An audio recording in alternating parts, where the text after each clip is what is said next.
Gatorade bath, Coach?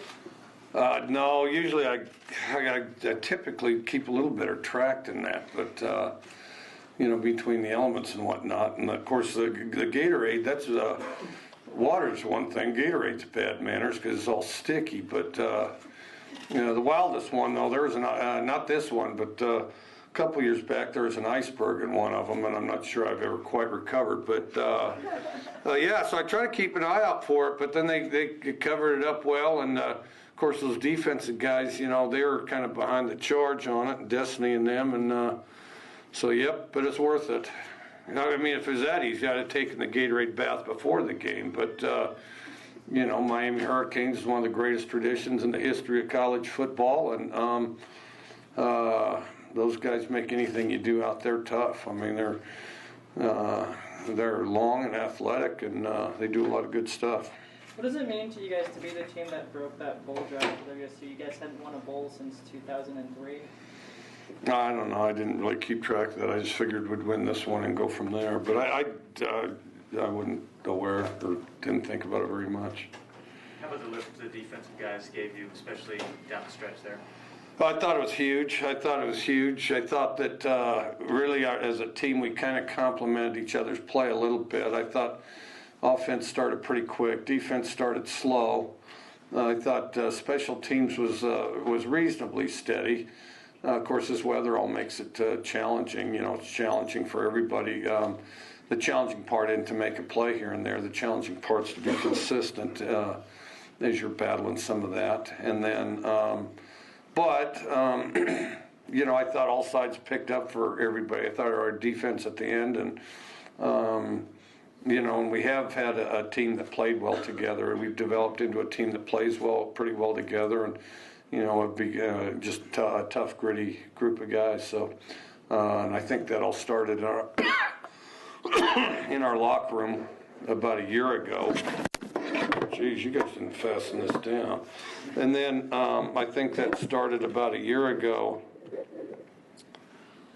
As our locker room got better, then our work ethic got better. As our work ethic got better, then we did more and were able to present more adversity. And the more adversity, then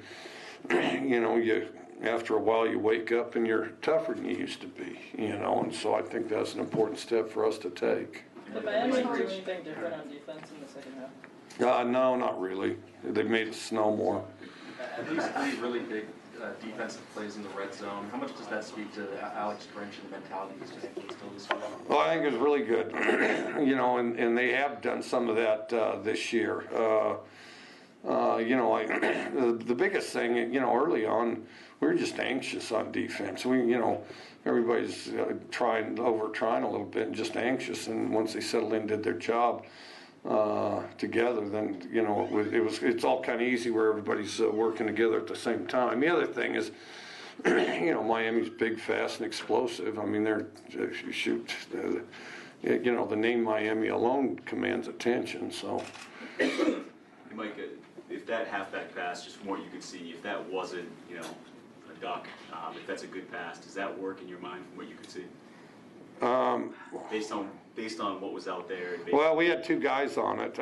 We have 2 guys, but see, the thing is you're hoping people bite up, and you're hoping some stuff happens, and it's kind of an all or nothing deal, So, but yeah, I think it's worth taking a shot. But we did have 2 guys on it, and then I think we had that covered. We didn't have the reverse covered very good, Based on the situation where they were, the weather, surprised they called it. Well, that was part of the idea, was to surprise us. I'm sure, Yeah, a little bit. I mean, the thing is, if everybody bites forward and overplays the thing, then he can practically punt it to that kid. So I didn't think it was a bad call. I'm sure it wasn't executed quite the way they'd hoped, but it's no guts, no glory. Heck, if you want my opinion, I thought the one play at a Wildcat that guy scored the touchdown on, I found that to be a bad call, and I found that pass to be a great call. So it all kind of depends. You guys obviously have really high expectations for Hercules. Do you see this as sort of a launching point game for him going into the offseason?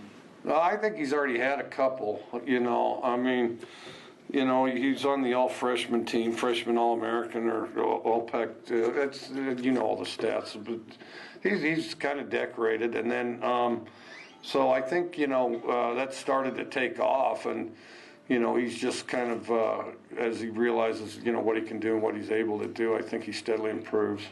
Mike, were you guys caught off guard in the first quarter when Miami went for it on fourth down instead of taking that field goal when you declined the penalty? Yeah, I would have taken a penalty. If I knew they were going to go for it on fourth down, probably would have taken a penalty. Yeah, I thought they'd kick. Mike, if you had an MVP vote, who would it go to?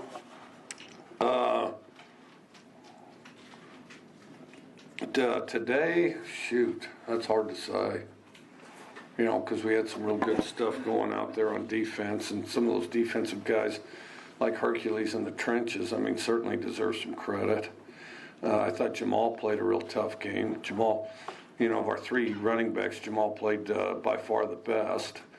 You know, and I thought Luke did a good job holding it together. I thought he had a better first half than he did a second half. And then, you know, but yeah, it's hard. And, you know, then Shalom picked that ball, so, I mean, he's up there too. And then, you know, they tightened up on that stuff, so we weren't giving up the shots downfield that we were before. So, all those guys. The weather impact your offense the second half? Yeah, because it was both swirling. It was both swirling, soaking wet, and so, you know, it had enough snow that it obstructed vision, wind that it obstructed balls, and slippery enough that, you know, you'd bring out one or two of those foot scraper things, and you needed 11 of them, you know, so,